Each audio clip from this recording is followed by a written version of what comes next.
नमस्कार, स्वागत है आप सभी का सीबीसी आवाज पर। आप देख रहे हैं खिलाड़ी नंबर 1। मैं हूं हर्षदा सावंत और भारतीय बाजार के एक्शन पर नजरें रहेंगी, जहां पर एक डिप के बाद फिर मार्केट अपनी चाल सुधारने में लगा है। 32 पॉइंट ही सही, निफ्टी कुछ पॉजिटिव टेरिटरी में ट्रेड करता हुआ। तो फिर हम देख रहे हैं 22,500 के ऊपर का ट्रेड इस समय आपकी स्क्रीन पर दिखाई देगा।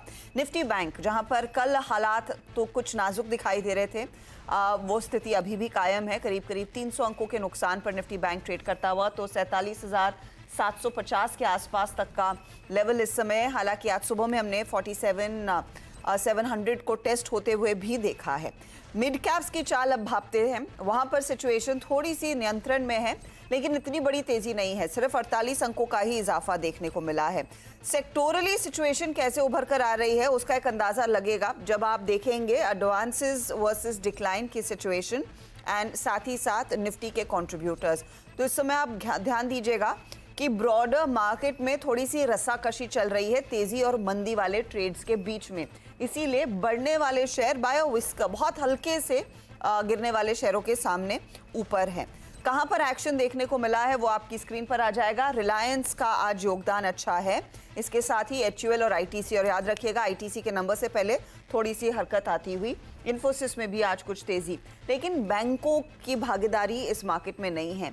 कल भी हमने एक्सिस, आईसीआईसीआई, कोटक की तरफ से दबाव देखा था, आज वो सिलसिला फिर हावी है। और कल जो तेजी में स्टेट बैंक था, आज वहां पर कुछ नेगेटिव टिक्स के साथ कारोबार होता दिख रहा है।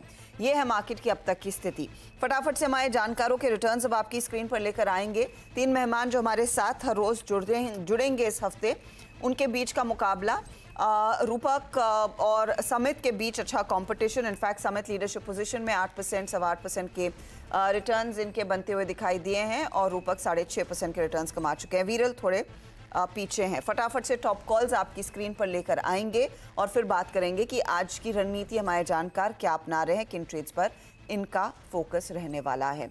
तो हुडको में अच्छी कमाई हुई, एनएचपीसी में तगड़े रिटर्न्स बने और अदानी पोर्ट में भी। तो कल पीएसयू का दिन था और वो साफ दिखा भी था at the end of the day. उसी का एक रिफ्लेक्शन आपकी स्क्रीन पर है। आज के लिए मार्केट को कैसे पढ़ा जाए, समित गुड मॉर्निंग, बताइए आपकी अप्रोच इस बाजार पर क्या रहेगी? Good morning Harshada. देखिए, निफ्टी में उतना ज्यादा पेन नहीं दिख रहा है, बट फाइनेंशियल स्टॉक्स में हमें थोड़ा बहुत हायर लेवल पे प्रॉफिट बुकिंग दिख रही है और क्लियरली वो विजिबल है। निफ्टी थोड़ा पॉजिटिव टेरिटरी में ट्रेड हो रहा है, बट बैंक निफ्टी अगर हम देखें तो मोर देन 0.5% का करेक्शन हमें बैंक निफ्टी और फिन निफ्टी में भी दिख रहा है। तो थोड़ा फाइनेंशियल स्टॉक्स में हम ज्यादा यहाँ पे एग्रेसिव पोजीशन लेने की सलाह नहीं देंगे, क्योंकि मार्केट अगर निफ्टी की बात करें तो 22,600 का काफी स्ट्रॉन्ग रेजिस्टेंस बन गया है और बैंक निफ्टी के लिए जब तक ये 48,200 48,500 का दायरा ऊपर की तरफ ब्रेक नहीं करता है, आपको थोड़ी प्रॉफिट बुकिंग वहीं पे भी दिखेगी। इनफैक्ट मिड कैप में भी आपको काफी ज्यादा सिलेक्टिव होना है, क्योंकि मिड कैप इंडेक्स में भी हम फर्स्ट हाफ एन आवर में हमने अच्छा खासा करेक्शन देखा है। तो स्टॉक स्पेसिफिक मिड कैप्स में भी अच्छा खासा करेक्शन आ रहा है, तो आपको यहाँ पे काफी ज्यादा यहाँ स्टॉक स्पेसिफिक होना है और सिलेक्टिव होना है। अगर थीम्स जिसमें भी अच्छा ट्रैक्शन है उस पे ही ज्यादा हम फोकस करेंगे इस बार। तो थोड़ा सा चौकन्ना रहना है आपको इस बाजार में। चलिए ट्रेड्स लेना शुरू करते हैं। रूपक का पोर्टफोलियो स्क्रीन पर लेकर आइए। क्या बदलाव हुआ है कल और आज के बीच में, वो पहले आपको दिखा देंगे और फिर नए ट्रेड्स की बात होगी। तो इरकॉन में स्टॉप लॉस ट्रिगर हुआ। एसजेवीएन और एनएचपीसी वाले ट्रेड के साथ ये अभी भी बने हुए हैं। रूपक, एक नया सौदा क्या रहेगा आज का? उसका नया सौदा रहेगा न्यू इंडिया एश्योरेंस में। तो स्टॉक ने एक कंसोलिडेशन ब्रेकआउट दिया और इम्पोर्टेंट मूविंग एवरेज के ऊपर सस्टेन कर रहे हैं। तो मेरे ख्याल से ये स्टॉक वेरी शॉर्ट टर्म में 278 तक जा सकता है और नीचे एक स्टॉप लॉस मेंटेन करना होगा 233 पे।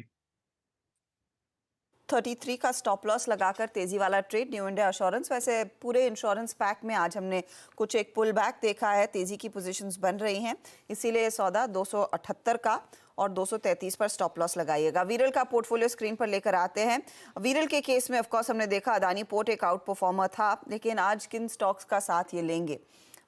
फिलहाल कैम्स और टाटा स्टील के साथ बने हुए हैं। एक ट्रेड ये जोड़ सकते हैं। आप देख रहे हैं कहाँ इन्होंने प्रॉफिट बुक किया या फिर एग्जिट किया। वीरल, आज क्या स्टॉक लेकर आए हैं?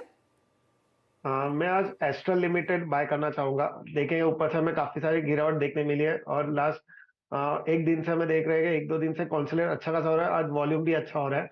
लग रहा है यहाँ से पुल बैक हमें अच्छा खासा देखने मिल सकता है। ये लेवल्स पे बाय करेंगे। नीचे में स्टॉप लॉस अराउंड 2050 का रहेगा और ऊपर में 20 to 80 का टारगेट्स रहेंगे।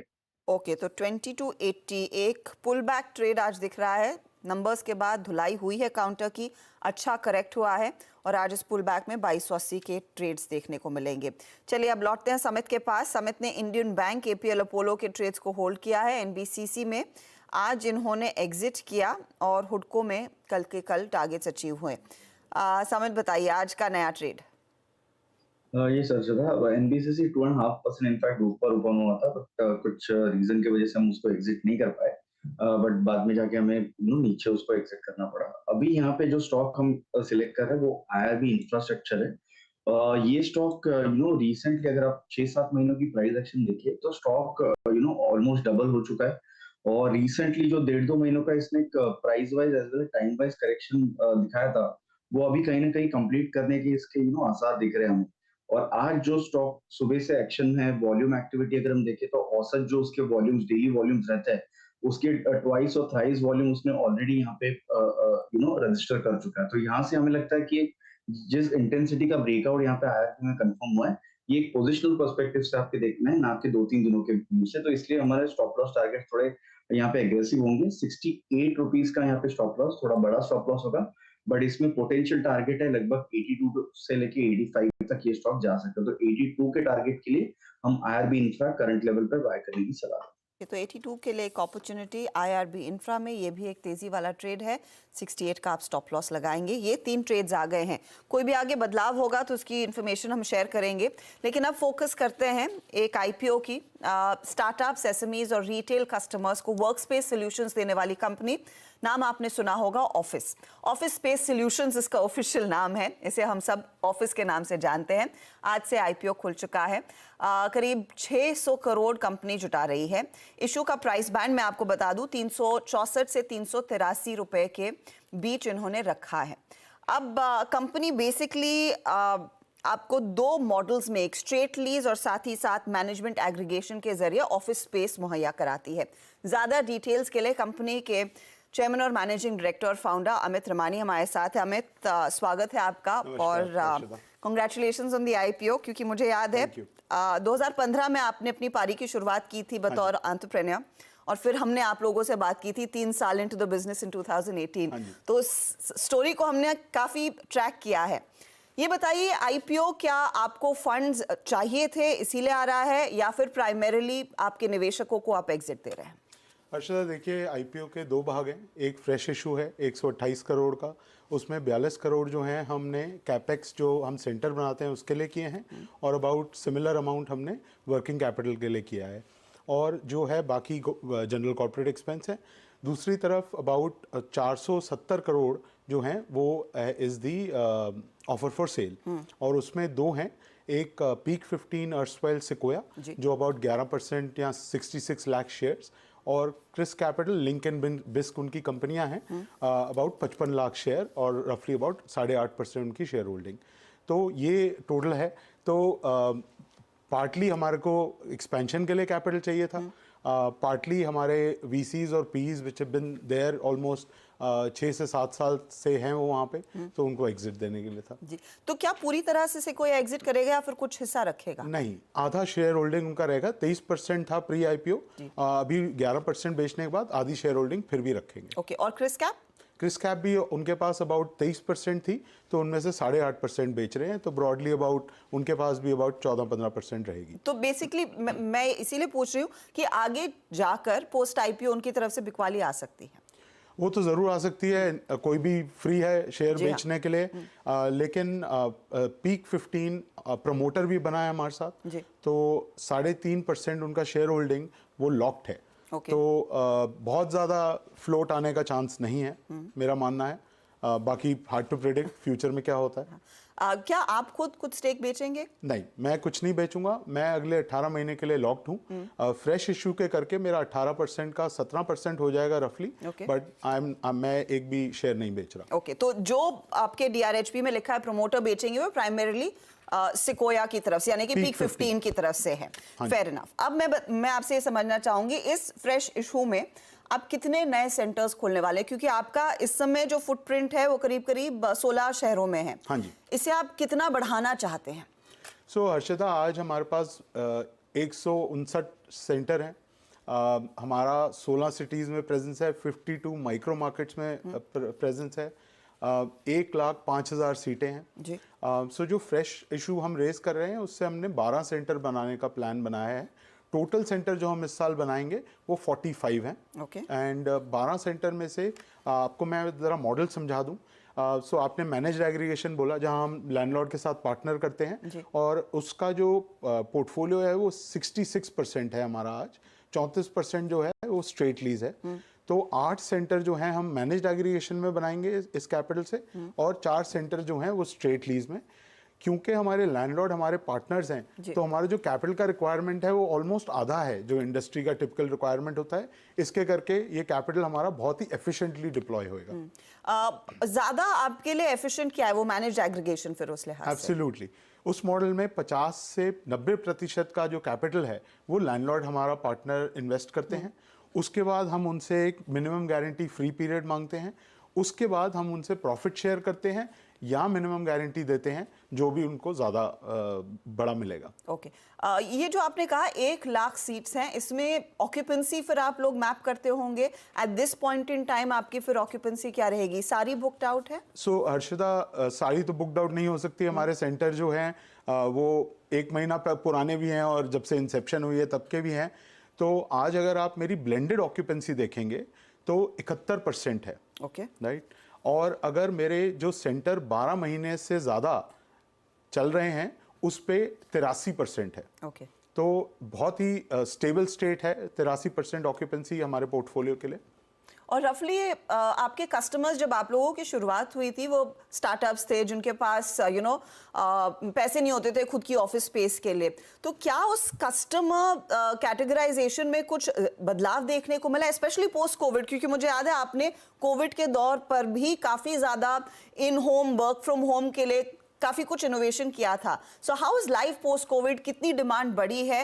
एंड ये क्या सिर्फ स्टार्टअप्स, एसएमईज को आप केटर कर रहे हैं या फिर आपकी ऑडियंस भी बड़ी है? सो हर्षिता, कोविड के time it was difficult time. Obviously people were working from home, इसके करके हमारी ऑक्यूपेंसी नीचे गिरी। बट द सेक्टर उसके बाद एक विंड बीनीथ द सेल्स आ गई। एंड आज अगर आप देखेंगे तो 65% जो हैं वो कॉर्पोरेट हमारे कस्टमर हैं। ओके। 23% एसएमई और मिड कॉर्पोरेट्स हैं और 10% जो हैं वो स्टार्टअप्स एंड फ्रीलांसर्स हैं। तो ये आंकड़े हैं। ये कोविड से पहले रफली 35% जो था वो कॉर्पोरेट थे और बाकी अबाउट 45% एसएमईज थे और मिड कॉर्पोरेट्स, और बाकी 15% जो थे वो स्टार्टअप्स थे। तो आई एम अज्यूमिंग फिर ये 65% कॉर्पोरेट्स जो आपके साथ अब हैं, ये लॉन्ग टर्म लीज वाले लोग होंगे। How does it work? So Harshita, अगर हमारे जो 2300 रेजिडेंट कंपनीज हैं, कस्टमर जो मेरे से 1 सीट लेता है और मेरे से 1000 सीट लेता है, उनकी वेटेड एवरेज मेरा जो 33 महीने का इज द टेन्योर। ओके। और 23 महीने का लॉक्ड इन टेन्योर। ओके। तो बहुत ही विजिबिलिटी आए या नहीं आए? आप आए या नहीं आए। ओके।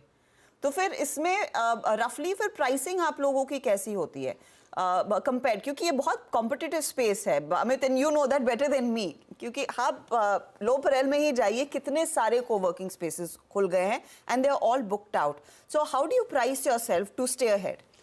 सो हर्षिता, एक तो देखिए नेटवर्क बहुत इंपॉर्टेंट है हमारे लिए। राइट। आज अगर मैं मुंबई जैसे शहर में देखूंगा तो हमारे पास ऑलमोस्ट हर माइक्रो मार्केट में एक सेंटर है। राइट। सो जबकि जैसे जैसे नेटवर्क बढ़ता है उससे हमारे जो कस्टमर हैं, आज 35% हमारे कस्टमर हमारे मल्टी लोकेशंस पे हैं। ओके। उतने ही सेम 35% हैं जो हमारे साथ एक्सपैंड करते हैं हर साल। सो ब्रांड बहुत इंपॉर्टेंट हो गया है इसमें। तो आज अगर आप देखेंगे तो it is not just about price. Price एक ज़रूर मुद्दा है। India is a value market. We believe we are the Toyota Corolla of the market. So value and affordability is hallmark for us. But price जो है वो एक micro market rental से define होता है। वो एक माइक्रो मार्केट में 6,000 रुपये पर सीट पर मंथ भी हो सकता है, वो 20,000 रुपये पर सीट पर मंथ भी हो सकता है, depends on the micro market. We believe that we have to give the most value for that price to our customer. So explain this micro market. What is a micro market? कि मुंबई में ही लो परेल या अंधेरी, is that a micro So market? जैसे आप मुंबई देखेंगे तो हमारा micro market definition है commercial micro market. ठीक है। सो वर्ली एक हो गया, Okay. लोअर परेल हो गया, अंधेरी ईस्ट हो गया, गोरेगांव हो गया, थाने तो बेलापुर शहर रोड में हो ही गया। अलग-अलग जो Correct. हब्स उभर कर आए हैं। करेक्ट। तो एक मुंबई जैसे शहर में 10 से 12 माइक्रो मार्केट होंगे, एक टीयर 2 सिटी में हो सकता है 3 माइक्रो मार्केट होंगे। ओके तो मैं अब अगला सवाल यही आ रही थी कि इस समय फिर metro and mini metros versus tier 2 आपका एक्सपेंशन कहाँ पर ज्यादा होगा? आई एम अज्यूमिंग कि डिमांड सबसे ज्यादा इस समय मेट्रो में है और मिनी मेट्रो में भी उभर कर आई होगी। सो अर्शदा, द कमर्शियल एक्टिविटी जो है वो मेट्रोज में सबसे ज़्यादा होती है। 90% जो हमारा बिजनेस है मेट्रो से आता है, 10% जो बिजनेस है वो आज हमारा टीयर 2 सिटी से आता है। फ्यूचर में विदाउट कमेंटिंग स्पेसिफिकली इसी आंकड़ों के हिसाब से एक्सपेंशन रहेगी। ठीक है, मैं नंबर्स आपसे समझना चाहूंगी एंड आई एम श्योर आप लोगों ने जितने भी इंटरव्यूज किए हैं आपसे ये पूछा गया होगा कि आप लोग प्रॉफिट कब बनाएंगे। आप लोग इस समय एबिटा पॉजिटिव हैं, इसको प्रॉफिट में तब्दील होने के लिए क्या करना होगा? अर्शदा, अगर आप मेरी ग्रोथ देखेंगे तो मेरा रेवेन्यू जो है 75% कैगर पे FY21 टू दिसंबर 23 ग्रो किया है। मेरी seat capacity, chargeable area, centres 40 से 50% पिछले FY21 टू दिसंबर 23 में ग्रो किए हैं। आज अगर आप मेरा दिसंबर का नंबर देखेंगे 9 मंथ का, तो 616 करोड़ का मेरा रेवेन्यू है। वो जो मेरा प्रॉफिट है वो FY21 में नेगेटिव 20% था जी, आज नेगेटिव 3% है। अगर आप एक्चुअल नंबर में देखेंगे तो 18 करोड़ है सिर्फ, राइट। अगर मेरी आप आज एक्सपेंशन देखेंगे तो has been at a very very fast pace. Correct. जैसे आपने बोला मेरा एबिटा 195 करोड़ का है, मेरा जो आज कैश एबिट है वो 67 करोड़ का है। तो ये दो जो नंबर्स हैं ये बहुत इंपॉर्टेंट है। Directionally we are moving in the right direction. okay, so I'm assuming in a couple of quarters you would be net profit. I cannot comment on specifics, but directionally we ये are. मेरा assumption है। Margins में देख रही थी in 21 you clocked about 42% and after that it's been in the 31 to 32% range. ये 21 में 42% post COVID demand थी, क्या था, क्या हुआ था? So हर्षदा, 21 में हम लोग जो है अकाउंटिंग स्टैंडर्ड आई गैप से इंडेस में शिफ्ट हुए। Okay. उसके करके वो बम्प था, नहीं तो आप देखिए पिछले 3 साल से वो 30 से 32% के बीच में स्टेबल है। इसमें ऑपरेटिंग एफिशिएंसी और ऑपरेटिंग लेवरेज आएगी, ये आंकड़ा बढ़ेगा, बट एग्जैक्टली कमेंट करना कितना बढ़ेगा अभी पॉसिबल नहीं है। अमित, बहुत बहुत शुक्रिया and good luck to you. Thank you Harshada. तो ऑफिस ये IPO खुल चुका है, आप इस पर डिटेल चीज़ें हमारे ऑफ कोर्स CNBCAwaaz.com पर भी पढ़ सकते हैं। CNBCTV18.com/हिंदी पर जाएंगे तो वहाँ पर कुछ और डिटेल्स आपको मिलेंगे। चलिए लेंगे एक ब्रेक के बाद लौटेंगे खिलाड़ी नंबर 1 पर।